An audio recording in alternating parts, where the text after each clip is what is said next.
Well, yeah, I'm really disappointed in my team, and I thought that when we got down double digits early in the first half, I don't think that we fought, and that's something that bothers me because that's not something that's happened very often. And just talked with my team at length about that, and we're going to meet first thing in the morning, and we're going to address it, and we're going to show everybody all the warts.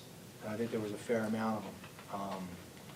I think that we knew that Valparaiso was a terrific team. We expected their best shot. They played Ball State and beat them in a close game in their building at Valpo. About a week later, we beat Valpo big. So after that, I recognized that we were going to get a very game Valpo team. And I thought they played great, and I thought that we played poorly.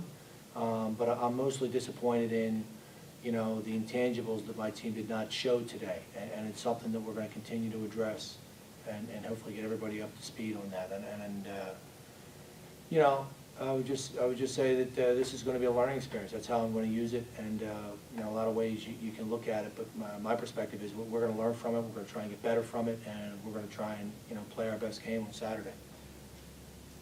Losing 3 in a row, and you were talking about consistency today. Obviously, that's not the consistency you were looking for.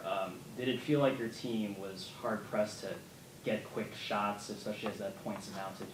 Well, that is what can happen sometimes, especially when you have guys whose egos are a little bit bigger than their game, and I think that happens from time to time, and it's something we talk about with our group all the time. Is that we have to continue to share the ball. We played Ball State, and nobody cared who shot the ball, and we were getting better all the time, and we've hit this point for the last three games here. We've not gotten better, and so there's a red flag involved there, but that team I just left in the locker room clearly sees it now. If they didn't see it after the Norfolk game, and if anybody in their own mind wanted to chalk it up to, a bad night, that's not the case with my team tonight. They recognize that there's a lot of work in front of us. Is there any positive takeaway, especially from Winston Gray's performance and how he was able to contribute at least a little bit in the second half as you take away that first half? No, I don't take any positives out of this game. To me, it's we're starting at ground zero, and we're going to try and address everything and get better at a lot of things. And really, it's nothing that we haven't talked about already, but it's going to be in black and white on film tomorrow morning at 7 in the morning for our guys. And today you were looking for, something new from this team to get back on track. How do you reset? Well, you know what? I don't know that there's anything other than hard work. I mean, that's the only way I know how to address it. You just work harder, and you buy in, and you work harder, and you trust each other, and I think and that's true. If this game was closer, that would not have showed itself quite as dramatically. But when this game got to be 20-24 at half, I think the guys thought, well, I'm going to make the shot that gets us rolling, and that shot can be a difficult shot. And what ends up happening against a quality team like this, they run really hard the other way, and they made us pay for difficult or bad plays on the offensive end. When you talk about players with egos bigger than their game, who are you referring to? Well, there's a number of guys, and this to me is a sobering moment for our team for the year. And to me, it's a tipping point. We can do one of two things. We can pout and sulk, or we can come in tomorrow and have a great day and try and get better. But yeah, to me, there's a number of guys that up until now have felt like I can do more. I got to be allowed to do more.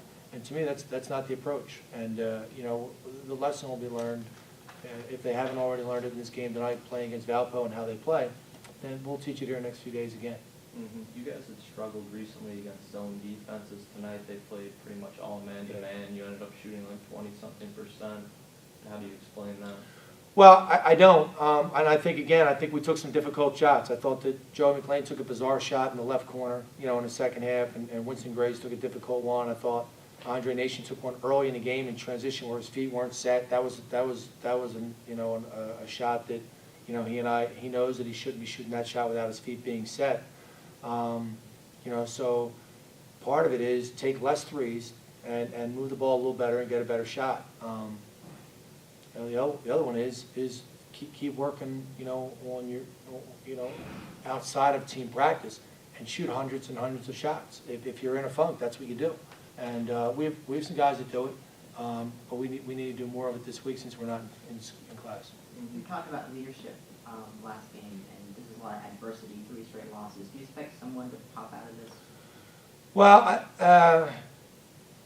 I don't know, you know, and that's one of the things that concerns me about this year's team. And I've said it, you know, we met on August 27th, first team meeting, and it was the number one thing that I talked about was leadership. You know, and to young people, young athletes, they don't really understand what that word means. They think they do. They know what it means in textbook fashion, but in a team, you know, in a team context or from a competitive standpoint, they don't know until you get punched right in the face. And tonight we were punched. You know, the last 2 games that we lost before tonight, you know, I thought that we played poorly and lost. Tonight we got kicked, and you know, we can learn from this. And you know, I think I had their attention there at halftime and after the game, and we'll address some things, and we'll see if leaders emerge. You know, what I just said to our team is we now turn the page to an 18-game regular season. You know, I still have a lot of hope. I mean, I have a lot of belief. I have a strong conviction that we can become a good team. But we haven't seen that here in the last 12 days. Tonight was the first time all season that you started Andre and Tom together. Didn't get much production out of them, haven't gotten much out of them lately. Do you feel like the time they missed earlier in the season is still taking a toll on those two? Yeah, I don't know if it has or it hasn't. You know, Tom's always been in kind of game shape, and Andre's starting to get closer to game shape, but I don't think he looks, you know, tremendously fit still. And that's something, you know, he and I will talk about. We have talked about. We talked about it yesterday. And we'll talk about it again tomorrow after we meet as a team. So, you know, yeah, do we want those guys? We need those guys to be productive. You know, and again, I think we need Ron Terry to be productive, and he wasn't productive. I thought he was aggressive, but he missed some shots at the rim. And give Valpo credit. I thought they went up and really changed some of his shots at the rim, but I thought Ron had the proper perspective. I thought he was aggressive. I thought he tried to defend. I thought Ron made mistakes, was not seeing the ball in transition defense. I mean, those are the plays you can't have from a point guard. That should never happen from a point guard. But it happened to him a few times. But I thought Ron's approach to the game was good. He tried hard. He just, you know, he didn't have it tonight either. As you hit reset, does it seem like the list of problems is getting larger as the season goes on, and do you feel like it's still manageable? No, you know, it's what I keep saying to my team. I like our team. I like who we can be. I don't like how we're playing. I don't like the fact that we have a lack of productivity in key places, but it's productive. We've seen it. We've seen it from different guys at different times. You know, I have concerns that we're going to, you know, we'll talk about we'll continue to talk about as a staff, and we'll continue to address. But what you need really is 4 or 5 guys to play well. This is the second or third game in a row. We've not had that. It's not even been close. So we need guys to play well on certain nights, and we need everybody pushing together both ends of the court. So this is the first time in over a month you used Dimitri in a game. He had a couple good plays. Has he shown you something tonight that could earn him playing time in the future? Well, with Fernandez's ability to block shots, we thought that we could get him some open threes. He took 3 wide open threes. I don't think he made any of them in the first half. He made 1 at one point, or did he? Yeah. But he had opportunities, you know, to kind of keep us close. Right, our second basket was his 3.